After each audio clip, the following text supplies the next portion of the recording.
You know, in the book of Revelation, when it talks about the new heaven and the new earth, and some will be left and some will be taken, this is what it's talking about. It's shifting into the new earth.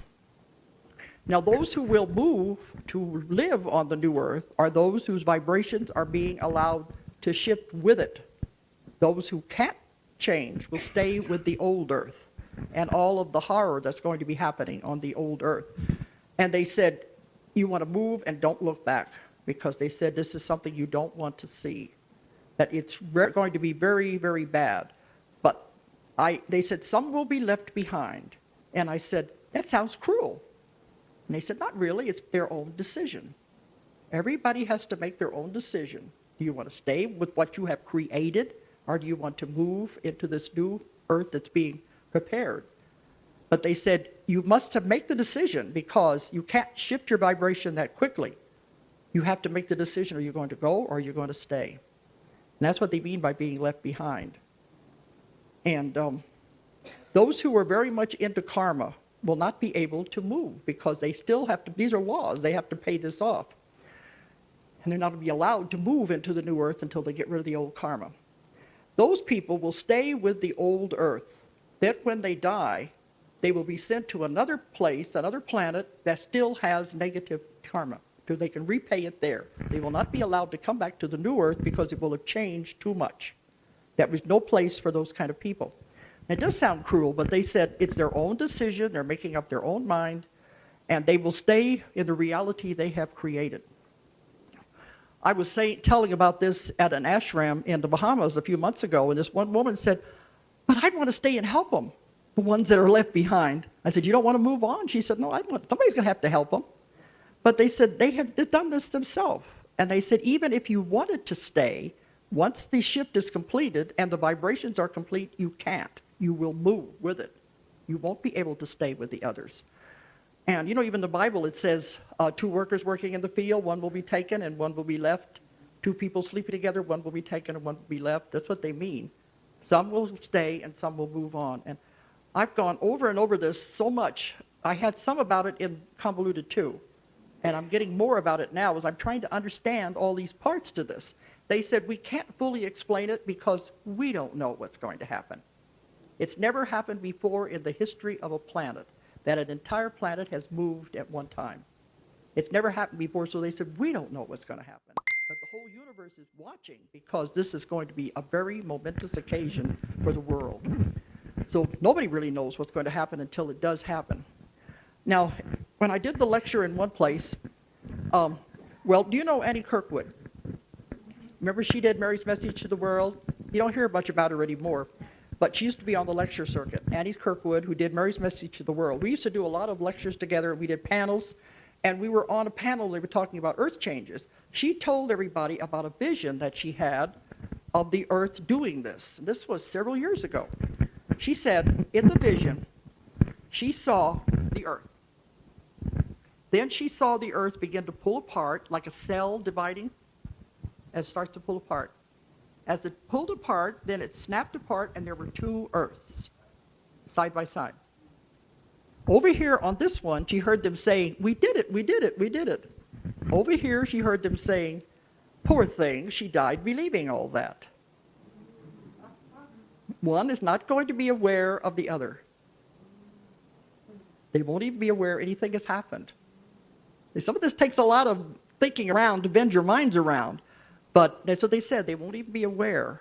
Now, which one will you move to? Do you want to move with the new earth, or do you want to stay with the old earth, which is going to be, they said, you can't even believe what it's going to be like. They said, if you could magnify Katrina 100 times happening in many cities all over the world, this is going to be an example of what it's going to be like. People running and screaming in the streets. And I don't want to be with that. And this woman saying she wanted to stay and help. Well, they said you're not going to be able to anyway. If you have evolved where your vibration is strong enough, you will make the jump and move to the other one. But when I was given this lecture at some hall one time, afterwards this man came up to me and he said, now I'm a businessman. I'm an engineer. He said, I don't have things happen to me. But he said, I was sitting in the audience when you were making that description about the 2 earths splitting apart.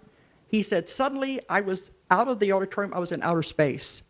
And I saw it happening, just like you said it did. And when he came back, he told me, he said, I'm going to go home and work this up on the computer.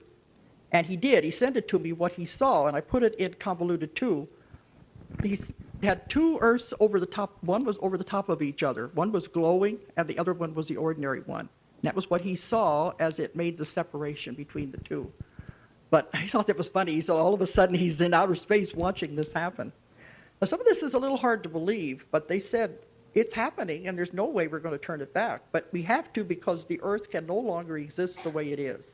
We have to move into something else. And sometimes afterwards, people will be talking about it, and this one man said, oh, I'm excited, I want to go, because it's supposed to be so beautiful you can't imagine. And then there's other people who said, yeah, but what about my husband? What about my daughter? And he was telling them the same thing. They have to each make their own decision.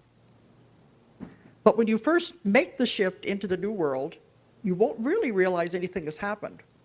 You'll still have your physical body. Things will seem different, but it won't really be apparent to you at first. And then gradually, you won't need your body anymore, and you will turn into an energy light body. So we are evolving to that point. But at that point, we won't need food, we won't eat anything. And they said when you get to this point after you make the shift, nobody will be sick, there won't be any death. It's going to be a perfect world, they say. But another thing I think is funny is I have so many people coming to me who are either healers or they want to be healers. I mean, it's just about everybody that walks through that door. It's a huge number. A lot of them are working with Reiki, with energy, healing, all kinds of different modalities. And they're all working with energy and different healing. And other ones, when they're under, when they ask for their purpose is going to be, they said, you must go and heal. You must learn healing. They never tell you your purpose is to have a good time and go get drunk and, have sex and party. They always tell the people their purpose is to help each other, especially to learn some kind of thing that will be able to work with other people. They're always saying, we want you to learn to heal. And I asked them one time, what are you going to do with all these healers if everybody's going to be a healer? And they said, well, imagine a world like Katrina was, and all of a sudden there's no doctors, there's no hospitals, everything's shut down. What are you going to do? You're going to have to depend on each other. And then whenever we move into the new world, there won't be any need for it because we will know how to heal ourselves. We will have gone to that point. So some of these things are kind of mind-bending. They're a little hard to understand. I probably left a lot out, but I'm putting more and more of it in the book. And all I say is just read it. This is what they're saying is happening. But if you are noticing your body's acting funny, a lot of it could be this shifting, and the vibrations and the frequencies of your body are moving with it. But these new kids are the ones that are coming in that are going to be helping everybody because they're already got everything in place. But they're always talking about the year 2012. Well, I've also had a chapter in the book about, this has happened before with other civilizations, and I'm almost finished here. Other civilizations down through history that have disappeared. The Mayans were one that disappeared. The whole thing, nobody knew where they went. There were other Indian tribes in America that have disappeared. Nobody knew where they went. Well, they said they reached the point of evolution where the whole civilization shifted en masse. The same thing we're going to do. And I had one session where a woman went back to where she was with one of these Indian groups when they all decided to shift en masse to another dimension. And she was sent back now to help it during this time. But they said the Mayans were so advanced that they knew how to do this. They could see ahead to where the next really big shift was going to occur when the entire Earth would move at once. And that was when they saw it happening around the year 2012. That's why the calendar stops at that time. But we're already in the middle of it. It's been going on for about the last 2 or 3 years. It's happening faster now. Time is speeding up. Everything is happening quicker now. You can feel it in your bodies. You know it's happening in time. We're moving faster and faster into this. By the year 2012, they said we should be reaching the peak. It's not over at that time, but it's only a few more years. We're noticing more and more things happening. A lot of the stuff happening to the world right now is the world getting rid of all this old karma. Because the Earth has karma too. It's a living being. But as we move into this, toward the year 2012, you'll be seeing a lot more changes, and we will be reaching the peak to where they will make the split. But they're not really sure how or when it's going to happen, but it's going to be around that time. But it has to, they said, because it's this evolutionary process. We're evolving, the world is evolving, everything is happening. Something to think about anyway. But in the meantime, you've got to live your lives the best way you can. Get rid of all the old karma, because that'll hold you back and keep you here. Forgive people. The quickest way, but not the easiest way, to get rid of karma is to forgive. Let it go. Let it go. There's no sense in holding on to it. It holds you back. It holds them back. I've had people tell me, I can't forgive them. You don't know what they did to me. And they end up, this is what makes them sick. They hold on to it. Causes cancer especially. They've got to, it's not important. Let it go.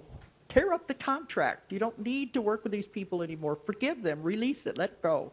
We got more important things to do. We're moving into a whole new world out here. We don't need that other.